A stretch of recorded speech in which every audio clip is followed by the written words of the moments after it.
O Jornal Hoje começa falando do maior tiroteio em massa da história dos Estados Unidos. Pelo menos 58 mortes foram confirmadas. Há mais de 500 feridos. Um dia em que os Estados Unidos amanheceram em luto por mais uma tragédia provocada por disparos contra a população civil. A gente vai direto a Nova York conversar com o correspondente Tiago Weltz, que tem mais informações. Oi, Tiago, boa tarde. Boa tarde, Doni. Os números são impressionantes. Essas 58 mortes que você falou fazem desse o mais mortal ataque desse tipo nos Estados Unidos. O maior número de vítimas até agora havia sido na boate Pulse, em Orlando, onde 49 pessoas morreram. E o número de feridos naquele caso não foi nem perto desse ataque de agora. A gente tem mais de 500 pessoas feridas. A polícia confirmou que os disparos foram feitos com metralhadoras. O atirador disparou do alto em milhares de pessoas que não correram, que se jogaram no chão para tentar se defender. O ataque foi durante um festival de música country que acontecia em Las Vegas. Era o último dos 3 dias de festival. Eram 10 horas e 8 minutos da noite do horário de Las Vegas, 2 horas e 8 minutos da manhã no horário de Brasília. O início do show do cantor Jason Aldean. E os disparos começam.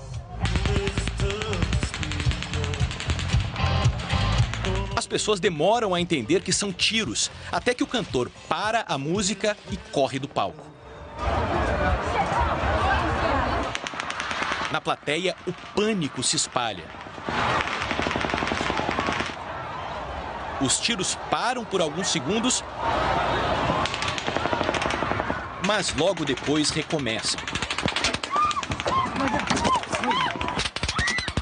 Sem saber de onde vêm os disparos, as pessoas se jogam no chão.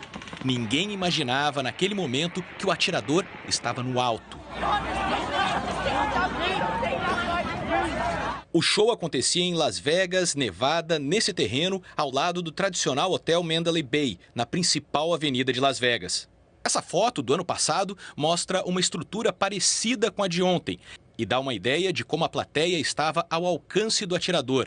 De uma janela do 32º andar do hotel, ele abriu fogo. A polícia encontrou o Stephen Paddock, de 64 anos, morto no quarto de onde fez os disparos.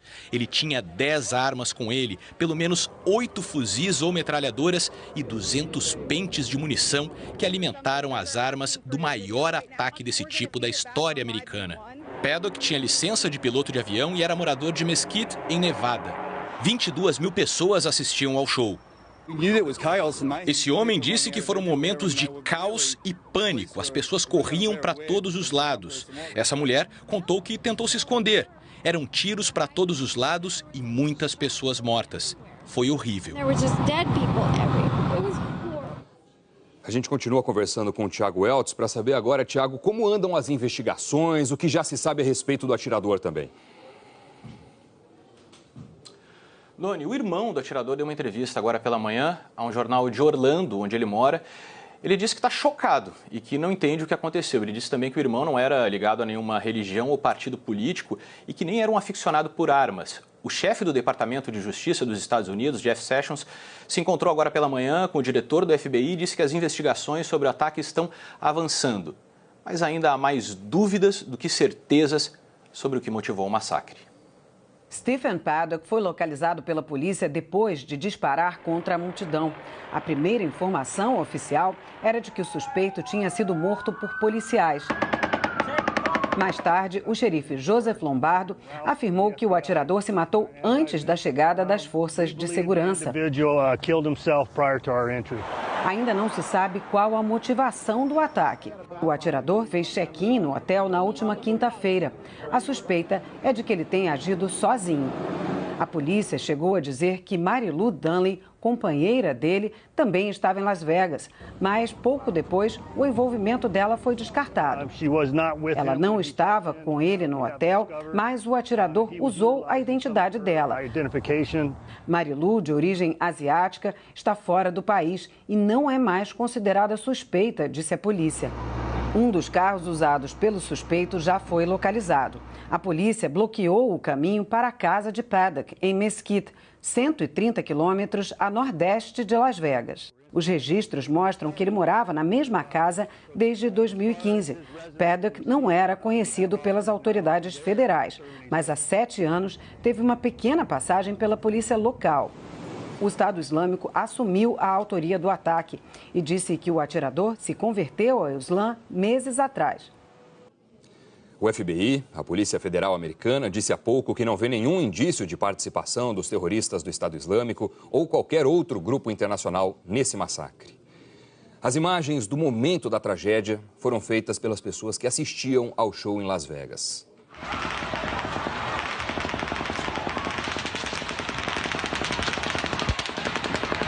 Esse vídeo mostra as pessoas se desesperando e correndo apavoradas enquanto os tiros eram disparados. Muitas se deitaram no chão.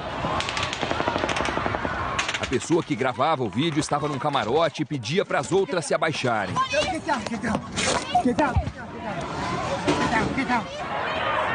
Essas imagens foram gravadas numa área fechada logo depois das primeiras rajadas de tiros. A música já tinha parado. As pessoas andavam sem entender o que estava acontecendo. Mas logo em seguida, os tiros recomeçaram.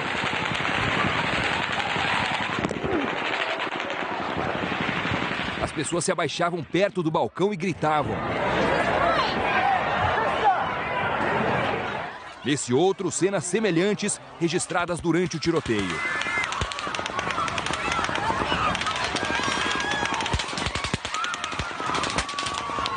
Algumas pessoas se jogaram no chão e se arrastaram de joelhos para se proteger.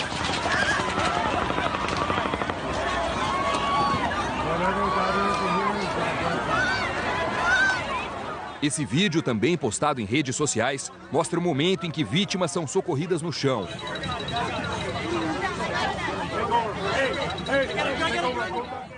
Um turista gravou do quarto dele o som dos tiros.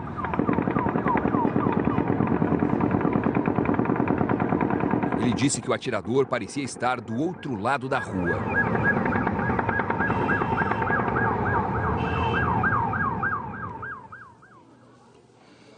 O tiroteio começou quando a principal atração do festival, o cantor americano Jason Aldean, se apresentava. Foram 12 segundos até que o cantor percebesse o que estava acontecendo.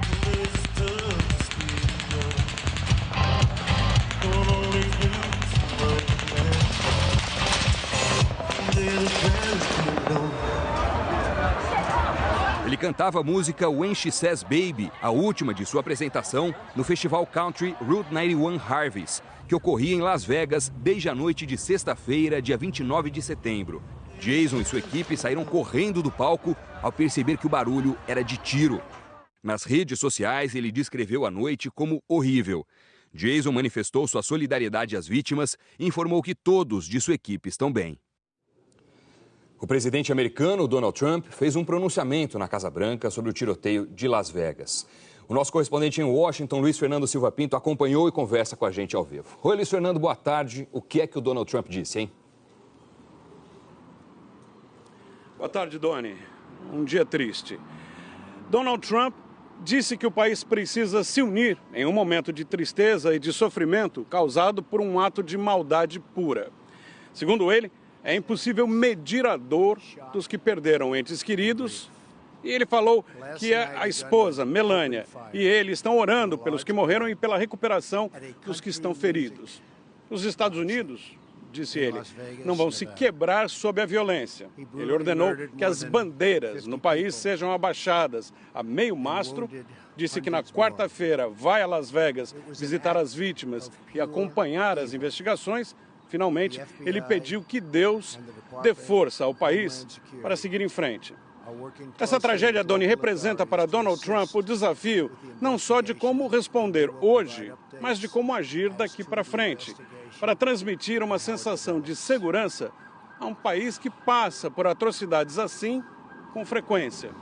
As imagens de pessoas agachadas, sem poderem sequer se mover, enquanto estavam sendo atingidas pelos tiros, se torna uma realidade política para Trump. O que ele vai fazer, se é que fará algo? E o problema não é só dele, mas das lideranças políticas aqui em Washington. Claro, as mensagens de condolências vão se multiplicar, mas a questão permanece, e é a facilidade com que um homem compra e transporta 10 armas para um quarto de hotel, uma ou várias delas modificadas para funcionarem como armas automáticas. A resposta é inadequada e existe há muito tempo. Nenhuma lei regula o controle dessas armas. Aqui na capital americana, a questão continuará sendo evitada por políticos, porque o lobby das armas é muito ativo e as contribuições para as campanhas são generosas. Mesmo assim, nem todos estão em silêncio. O senador democrata Chris Murphy, do estado de Connecticut, disse hoje em um comunicado que se enfurece com os colegas dele, que têm tanto medo da indústria das armas que fingem que não há forma de passar leis para evitar a venda de armamentos de alta potência. Está na hora, ele disse, de o Congresso levantar o traseiro da cadeira e agir. Os líderes europeus, Doni, manifestaram solidariedade aos Estados Unidos. O presidente da França, Emmanuel Macron, depois de visitar Marseille, onde houve um ataque no fim de semana, onde 2 franceses morreram, disse que queria também direcionar um pensamento carinhoso aos amigos americanos, vítimas de mais um ato de violência dos dias de hoje. A alemã Angela Merkel se disse chocada e deu condolências aos parentes das vítimas. Theresa May disse que o pensamento do Reino Unido está com as vítimas e os serviços de emergência. E o Papa Francisco disse que está profundamente triste e ofereceu conforto espiritual a todos os afetados pelo que chamou de tragédia sem sentido. Obrigado, Luiz Fernando, trazendo as reações da Casa Branca, das autoridades americanas e europeias. Valeu.